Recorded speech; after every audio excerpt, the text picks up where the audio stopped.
Hello everybody, Chris of the Polish Geek welcomes you to the review of Sisu, The Road to Revenge. And I have to say, it was a really fun, enjoyable movie. And the first thing I have to say is that I did review the first Sisu back in 2023 when it came out, and I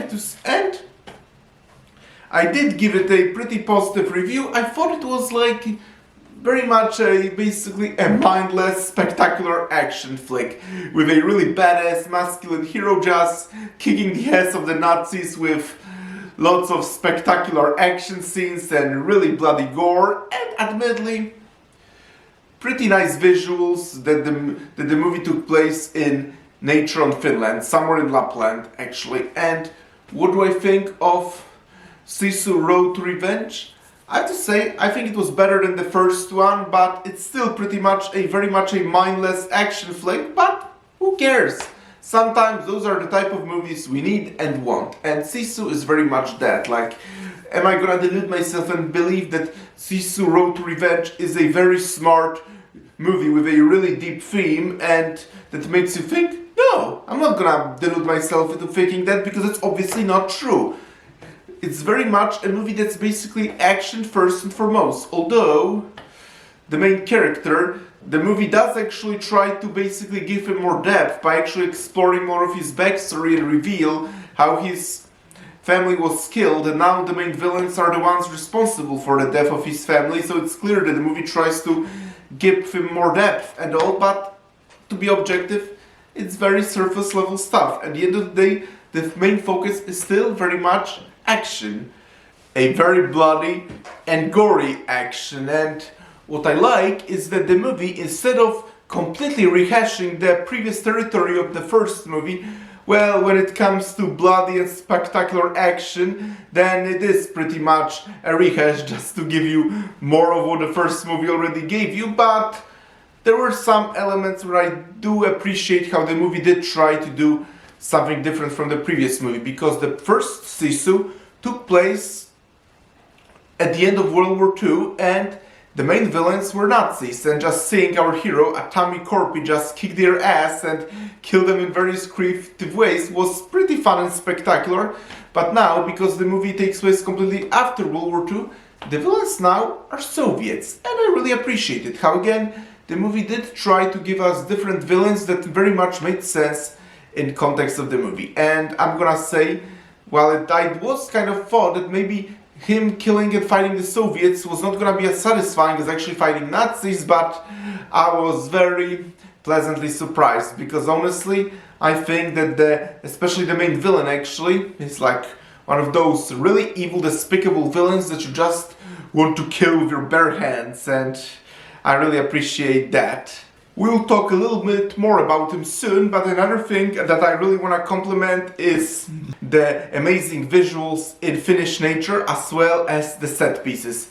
And that admittedly I thought were already very much praised in the first movie, and Sisu Road to Revenge very much continues with that. So yes, I really appreciate the natural visuals as well as the set pieces of this movie. And also, I am kind of happy that they did make Atomic Corpy a little bit more vulnerable in this movie than he was in the first movie. Again, it's pretty surface level, because the more you think about it, he's still pretty much this indestructible machine that refuses to die, or maybe he's just completely immortal. But in the first movie, it was basically completely said about him that he is mortal, he just refuses to die, but then he survives so many things that should very much kill him, and it very much required a strong suspension of disbelief. And it does feel like this movie actually does try to be a little bit more grounded. I mean, don't get the wrong idea, there's still a lot of suspension of disbelief that's required, but it does feel like they at least somewhat make him more vulnerable here, even though, again, at the end of the day, he's still very much this completely indestructible hero that should be long dead at this point. But then again, those are type of movies where you just need to very much, again, suspend your disbelief, because this is not the type of movie where you expect realism or any logic whatsoever. Just a spectacular bloody and gory action with our hero just kicking the ass of evil bad guys.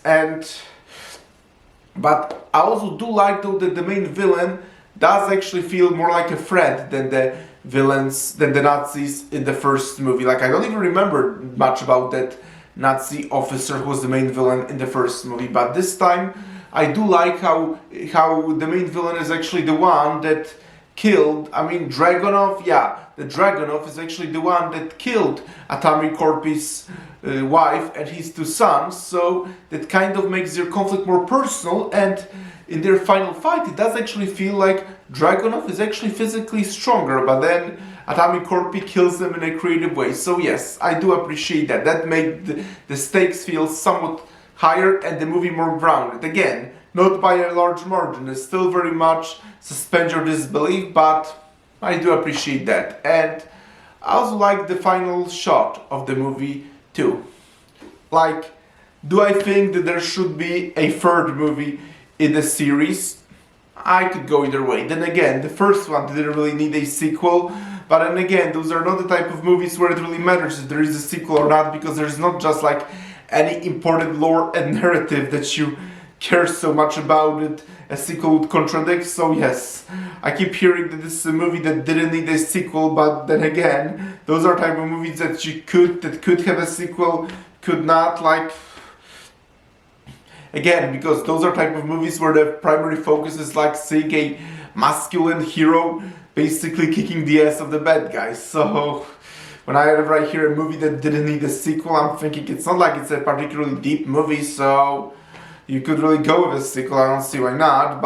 But ultimately, I say that Sisu Road to Revenge is a fun action flick, just as the first one. I slightly like it more than the first one, but at the end of the day, it's not that much different. At the end of the day, it's still very much a very bloody and gory action movie with a really badass masculine hero kicking the ass of the Nazis in the first movie and then of the Soviets in this one. So if that is your cup of tea, then I suggest you very much go and see Sisu Road to Revenge. I personally really enjoyed the movie, but then again, this is not the type of movie that will make you really think all that much and that you just go and see. This is very much a turn off your brain type of movie.